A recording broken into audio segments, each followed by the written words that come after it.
protests erupting as ICE conducted a raid in New York City's Chinatown, cracking down on illegal street vendors. The hot topic of immigration enforcement now set to take center stage at the final debate in the race for New York City mayor, and that is tonight. Alexis McAdams is live on Canal Street in Lower Manhattan, where the chaos unfolded. Hi, Alexis. Hi, Dana. Yeah, it looks a lot different right here in New York City this morning, but where I'm standing on this sidewalk is right near New York City's Chinatown. For decades, there's been a problem with people selling counterfeit purses, fake designer items here on these streets, but they're not here today after the federal agents came right here to the Big Apple and made at least 9 arrests of people who they say were in the country illegally. Watch.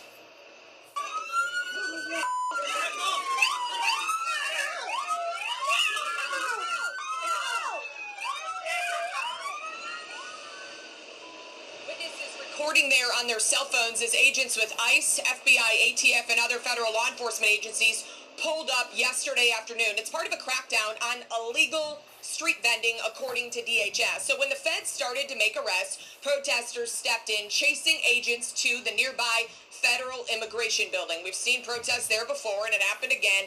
DHS telling me that the migrants arrested are all from West Africa and say at least one had a final order of removal and prior crimes, including counterfeit. But the protesters didn't want those people to leave the country, yelling at the agents to take off their masks as they blocked ICE in the city streets. DHS says a group of protesters with criminal histories were also arrested. Rise out now! Rise out now! And that's just a taste of what we saw. Kept going for hours. Immigration is a hot topic in New York City, a hot topic again tonight we expect for the debate for the New York City mayor's race. And both the Democratic candidate Zohran Mamdani and former New York Governor Andrew Cuomo are slamming this raid. Mamdani calls this an aggressive and reckless raid on immigrant street vendors, writing an X in part. Once again, the Trump administration chooses authoritarian theatrics to create fear, not safety. It must stop. Cuomo also weighed in, saying that the raid, Dana, is an abuse of federal power by the Trump administration. More about fear than justice, more about politics than safety. Republican candidate Curtis Lewa hasn't weighed in yet. I reached out to their team, but in the past he did distance himself from some of Trump's immigration policies, saying he only supports its efforts to deport criminals. Back out here live, the question again this morning from ICE that I asked was, how did these people get into the country, Dana? They told me multiple of them entered in 2023 right at our southern border. So we'll keep an eye on it, Dana. All right, Alexis, thank you so much. And Acting ICE Director Todd Lyons is here. So many questions to ask you. Thanks for being with us today. I want to show you some New York City officials slamming this ICE raid in Chinatown. There is no excuse for sending military-style vehicles and a national law enforcement response for street vendors. This wasn't about public safety. This was about targeting communities. None of this is about public safety. It is about fear and chaos. We wholeheartedly reject the violence that ICE is bringing to our city. Subjecting street vendors to this kind of violence is deplorable. So, sir, let me ask you this. This has been a problem for a long time. Now, is it that you have the resources or the means, or did you have intelligence that said, okay, well, these guys, we know that some of them were here illegally? Yeah, Dana, thanks for having me. Yeah, so it's a bit of both, right? Obviously, we have to build a criminal case when we're doing such things as counterfeiting some of the purses that were stolen, sold on the street. But, a lot of the shop owners down there have complained for a long time. And again, I wish those elected officials and the city officials actually waited for us to do media and press, because the 9 that were arrested, their rap sheets are long. Right. Forgery, possession of drugs, drug trafficking, robbery, assault. So these are criminal aliens that were being targeted. Again, we do these based on criminal intelligence, and that's what we had. And, if you look at the video, everything was fine with the officers talking to those individuals and making those arrests until violent protesters showed up.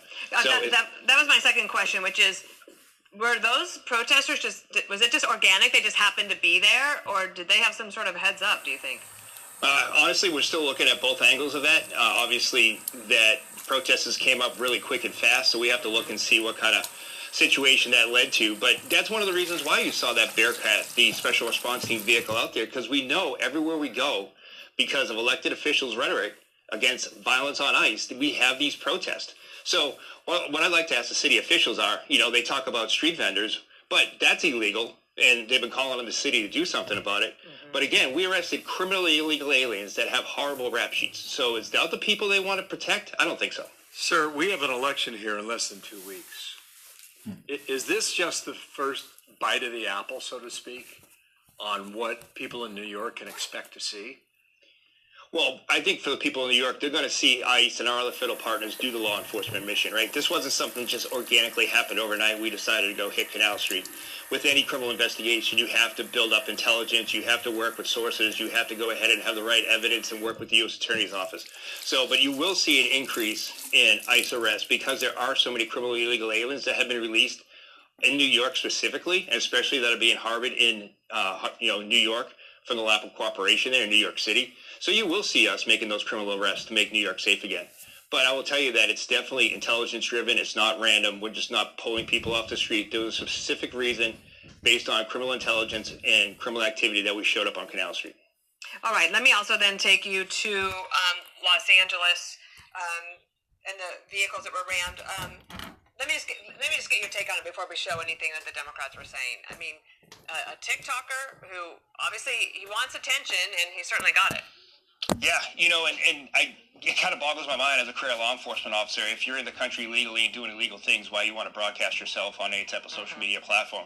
But, to your point earlier that you guys had made, this person received an award from the city of Los Angeles for documenting ICE law enforcement activities. And you can see that there are so many elected officials that call for resisting ICE, pushing back, defying ICE, that almost daily we have 2 to 3 of these ramming incidents, which is a deadly force. And it's putting our officers and agents at risk. And even though we're at 1,000% assaults on officers, I guarantee it's more than that, because every day my office is constantly dealing with reports from the field about these criminally illegal aliens either fighting with officers, trying to ram vehicles, or even worse, you have U.S. citizens that are involving themselves in a law enforcement situation that's just totally unacceptable. Okay, so this is what we're hearing from some of the Democratic members of Congress and local government. AOC, the flyers from her office on how to evade and resist arrest. Karen Bass, the mayor of L.A., order to bolster the city response on immigration enforcement. Also, Gavin Newsom there, you got a flyer, Gavin Newsom, the governor, on a flyer in California related to a similar deal here. Rob Garcia is a Democratic congressman from California. He said this about the ICE tracking site on Tuesday in LA. I shared this with the mayor. Over the course of the next couple of weeks, the Oversight Committee will be launching on their website a master ICE tracker where we're going to be essentially tracking every single instance that we can verify that the community will be able to send us information on. So what is your message for Congressman Garcia? And I guess in a bigger sense, this is starting, it's going to come to a head very soon. Not just from those on the street and the members of ICE, but members of government in a significant way on big positions. Go ahead. No, Bill, I think what I'd say to him is the fact that if he wants to put a target on ICE agents' back, so be it. But he shouldn't hide behind the fact that he wants to make his community safe. We've already seen from the Dallas shooting that apps like those are like giving a map to a hitman. So he's not protecting his community. He's putting the men and women in law enforcement at risk. Do they track the DEA? Do they track the FBI? They don't. So I really wish elected officials would talk to us and see exactly who we're arresting, see the criminal history, see the public safety stats thrown out. But the men and women of ICE are being targeted for just doing their law enforcement mission, and it's coming from elected officials, and it has to stop. Todd Lyons, thank you so much. It was a really good point about cars being used as weapons. It's very dangerous. Thank you. Thanks, Will. Thanks, Anna. Hey, everyone. I'm Emily Campagno. Catch me and my co-host, Harris